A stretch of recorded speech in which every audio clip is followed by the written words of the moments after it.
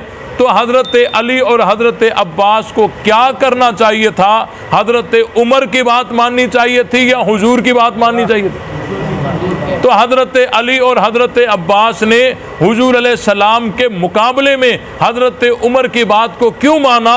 اور آخری وقت تک اگر حضرت عمر نے نہیں دیا، حضرت علی نے بھی تو نہیں دیا، حضرت عباس نے بھی تو نہیں دیا۔ تو جو اعتراض تم حضرت عمر پر کرتے ہو وہی اعتراض تو حضرت علی پر بھی ہو جائیں گے۔ یہ بات سمجھ آئی کہ نہیں آئی؟ اور دوسری بات یہ ہے کہ حضرت علی اور حضرت عباس رضی اللہ تعالی عنہما انہوں نے حضور علیہ السلام کے مقابلے میں حضرت عمر کی کیوں مانی؟ یہ بات سمجھ آئی کہ نہیں آئی؟ تو دیکھیں اہل سنت کے ہاں نہ حضرت علی پر اعتراض ہوتا ہے، نہ حضرت عباس پر اعتراض ہوتا ہے، اور نہ حضرت عمر پر اعتراض ہوتا ہے، کیونکہ اہل سنت تو یہ کہتے ہیں کہ حضور علیہ السلام کو ایک تکلیف تھی اور آپ علیہ السلام کی تکلیف میں ایسی چیزیں ہوا کرتی ہیں۔ اب دیکھیں اگر کوئی بخار میں ہو اور آپ اس سے پوچھیں کہ بھئی سکھر کا راستہ جو ہے وہ کہاں سے جائے گا اور کیسے جائے گا، ہم سکھر کیسے پہنچیں گے، وہ بیماری کی حالت میں آپ کو بتائے اور کہے کہ آپ یوں جا کر یوں نکل کر یوں جا کر یوں جائیں گے تو سیدھا سکھر پہنچ جائیں گے، اور بتانے کے ساتھ پھر کہے کہ کاغذ قلم لا دو تاکہ میں آپ کو لکیریں لگا کر راستہ سمجھا دوں، آپ انہیں کہیں کہ نہ بس ہمیں یہ آپ نے جو بتایا وہ کافی ہے، تو یہ کوئی بھی عقل مند اس کو نافرمانی یا گستاخی شمار نہیں کرتا۔ یہ تو محبت کی دلیل ہے کہ حضور علیہ السلام کو شدت تھی بخار کی، تو حضرت عمر نے اس کی رعایت کرتے ہوئے راحت میں رکھتے ہوئے اور ارشاد فرمایا حسبنا کتاب اللہ، ہمیں اللہ کی کتاب کیا ہے؟ کافی ہے۔ یہ بات سمجھ آئی کہ نہیں آئی؟ اب رہی نہیں بھائی حضور علیہ السلام نے جو حکم کیا وہ وہی ہے، اور وہی کے آگے کوئی بھی جواب نہیں ہونا چاہیے، بس تعمیل ہونی چاہیے۔ جو لوگ یہ کہتے ہیں نا، ان سے ہماری گزارش ہے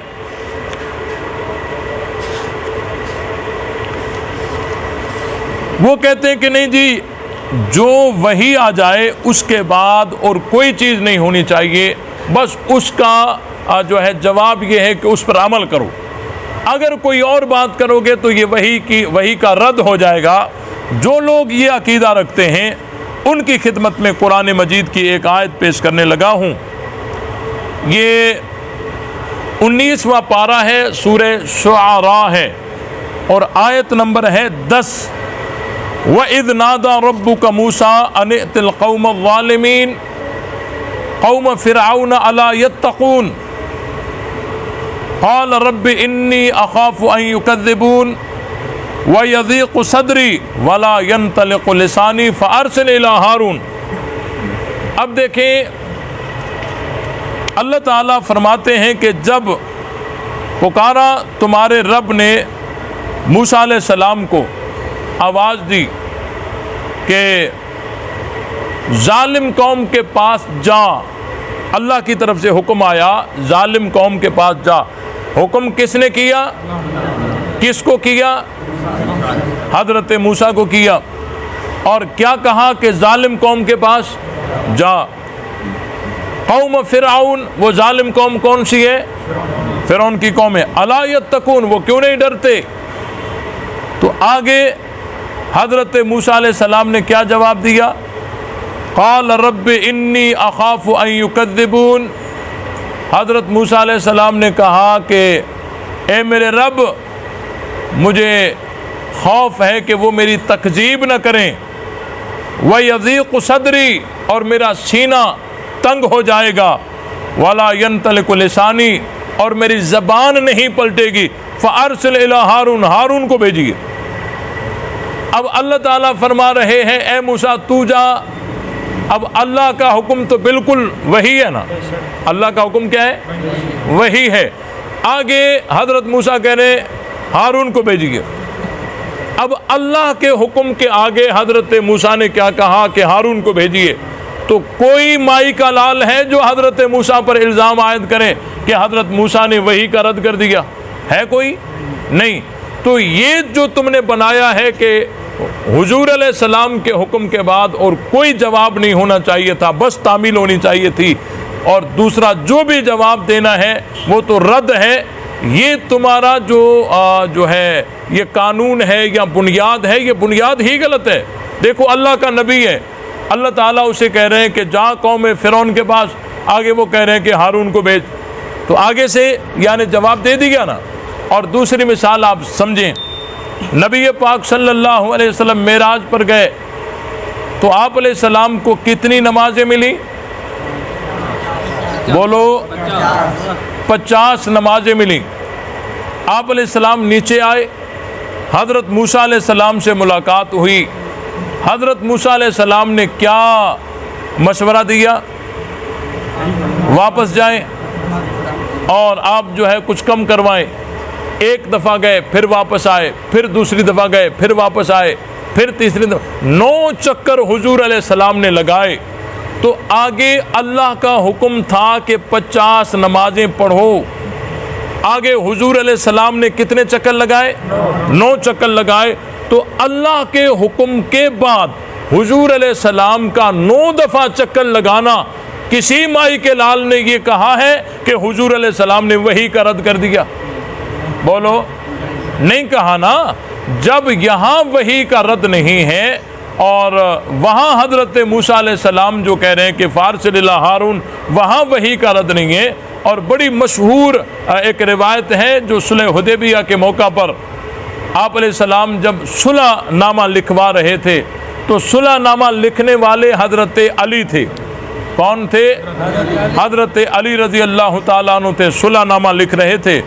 تو حضرت علی نے تمام صلح نامہ لکھ کر آخر میں لکھا کہ یہ صلح نامہ من محمد الرسول اللہ صلی اللہ علیہ وسلم، یہ صلح نامہ محمد کی طرف سے ہے جو محمد اللہ کے رسول ہیں. اب آگے سے کافروں نے اعتراض کر دیا، اعتراض کر دیا. انہوں نے کہا کہ یہ رسول اللہ کا لفظ مٹا دو. اگر ہم آپ کو اللہ کا رسول مانتے تو پھر لڑتے کیوں، لڑائی کیوں کرتے؟ تو آپ علیہ السلام نے حضرت علی سے فرمایا کہ اے علی، رسول اللہ کا لفظ مٹا دے. آگے سے حضرت علی نے جواب دیا کہ میں علی اور اپنے ہاتھوں سے رسول اللہ کا لفظ مٹا دوں؟ یہ نہیں ہو سکتا. حضرت علی نے انکار کر دیا صراحت کے ساتھ، کتابوں میں موجود ہے، یہ تو شیعہ سنی سارے مانتے ہیں. تو آگے سے حضور علیہ السلام نے حضرت علی سے فرمایا کہ مجھے دکھاؤ کہاں لکھا ہوا ہے، میں مٹا دیتا ہوں. حضور علیہ السلام نے خود مٹا دیا. اب وہ کہاں گئے جو کہتے ہیں حضور کا حکم وحی ہے اور وحی کا رد جو ہے کفر ہے؟ لگاؤ فتویٰ حضرت علی پر. حضرت علی نے بھی تو انکار کر دیا نا. تو اہل سنت کے ہاں اس واقعے پر بھی حضرت علی پر کوئی اعتراض نہیں، کیونکہ حضرت علی نے جو انکار کیا وہ نافرمان کی وجہ سے نہیں، محبت رسول کی وجہ سے، کہ میں علی اپنے ہاتھوں سے رسول اللہ کا لفظ کیسے مٹاؤں. یہ بات سمجھ آئی کہ نہیں آئی؟ تو دیکھیں یہاں پر حضرت علی رضی اللہ تعالیٰ عنہ نے صاف انکار کیا. تو یہاں کوئی شیعہ حضرت علی پر اعتراض کرتا ہے؟ بولو کوئی؟ حالانکہ شیعہ اس چیز کو مانتے ہیں، شیعوں کی کتابوں میں یہ چیز موجود ہے کہ حضرت علی نے انکار کیا تھا، حضور نے کہا تھا کہ مٹاؤ، حضرت علی نے انکار کر دیا. کوئی شیعہ حضرت علی پر اعتراض کرتا ہے؟ نہیں کرتا. تو حضرت عمر پر اعتراض کرتے ہیں. تو کیا یہ صاف چیز کھل کر سامنے نہیں آ گئی کہ یہ ان کے اندر کی بدنیتی ہے؟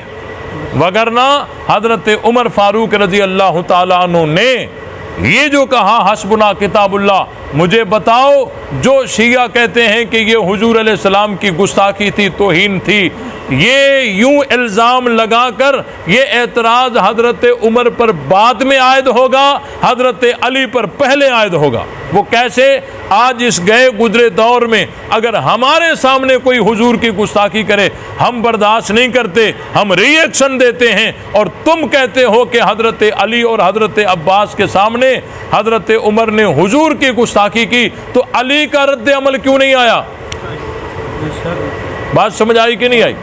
حضرت علی کا رد عمل کیوں نہیں آیا؟ آج اس گئے گزرے دور میں اگر ہمارے سامنے نہیں، پڑوسی ملک میں کوئی حضور علیہ السلام کی گستاخی کرتا ہے ہم چین سے نہیں بیٹھتے، اور تم کیا تاثر دے رہے ہو کہ حضرت علی کے سامنے حضور کی گستاخی ہوتی رہی، علی خاموش رہے؟ حضرت عباس کے ہوتے ہوئے حضور علیہ السلام کی گستاخی ہوئی اور حضور علیہ السلام خاموش رہے۔ یہ جو کہتے ہیں یہ حضرت عمر پر الزام بعد میں عائد ہوگا، حضرت علی اور حضرت عباس پر پہلے آئے گا۔ یہ بات سمجھ آئی کہ نہیں آئی؟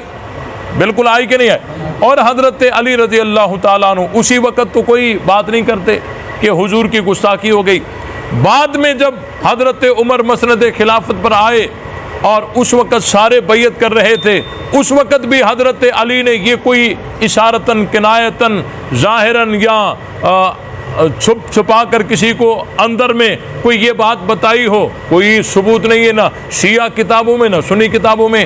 تو حضرت علی رضی اللہ تعالیٰ عنہ نے پوری زندگی آخری وقت تک کوئی اعتراض نہ کر کے یہ واضح کر دیا کہ کوئی گستاخی والی بات تھی ہی نہیں۔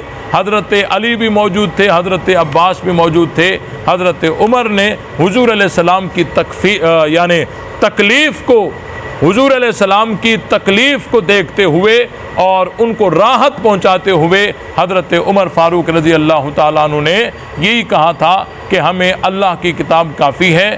اور کچھ دن پہلے الیوم اکملت لکم دینکم واتممت علیکم نعمتی ورضیت لکم الاسلام دینا، یہ قرآن کی آیت بھی نازل ہو چکی تھی، یہ قرآن کی آیت بھی نازل ہو چکی تھی۔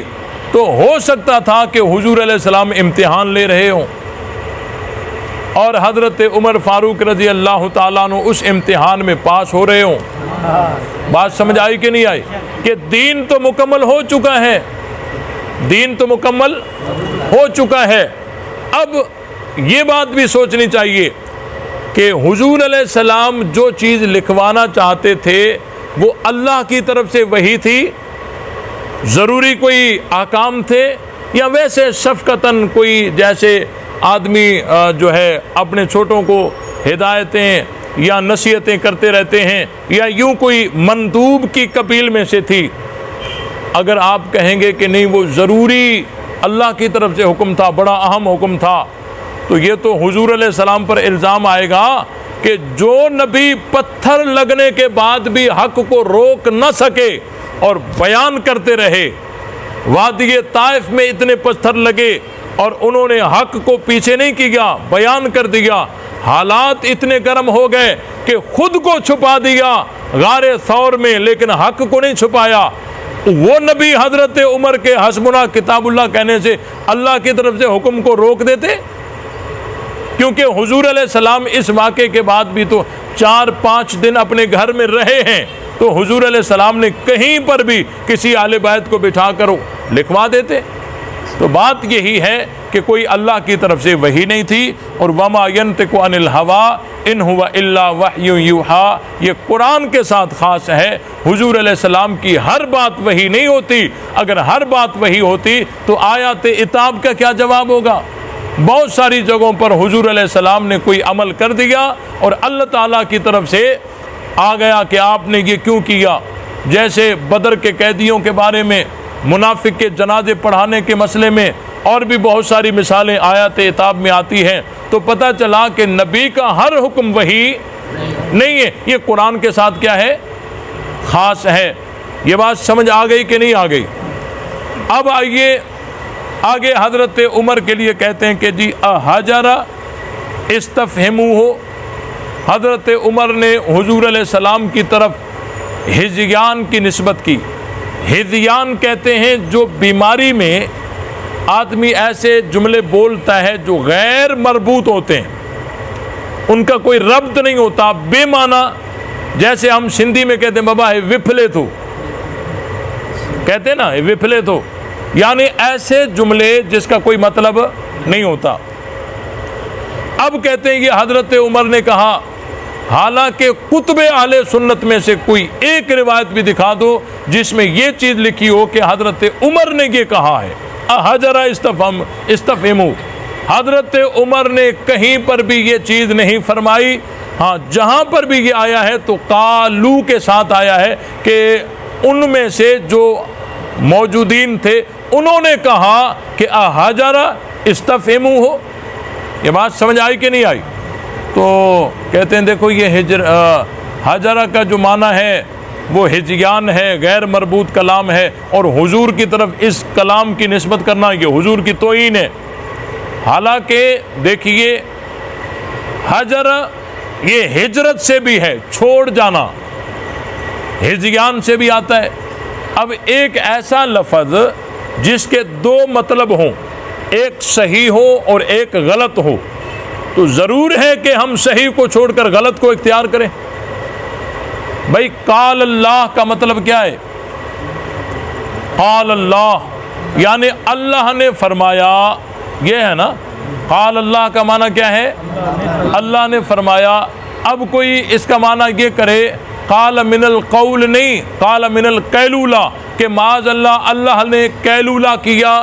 قیلولہ کہتے ہیں دوپہر کو جو لوگ سوتے ہیں نا، یہ ہوتا ہے قیلولہ، دوپہر کے وقت کے سونے کو کیا کہتے ہیں؟ قیلولہ۔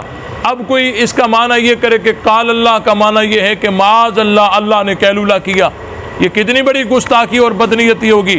بھائی جب ایک معنی اس کا صحیح بھی ہے تو اس صحیح والے معنی کو چھوڑ کر دوسرا لینا کوئی ٹھیک ہے؟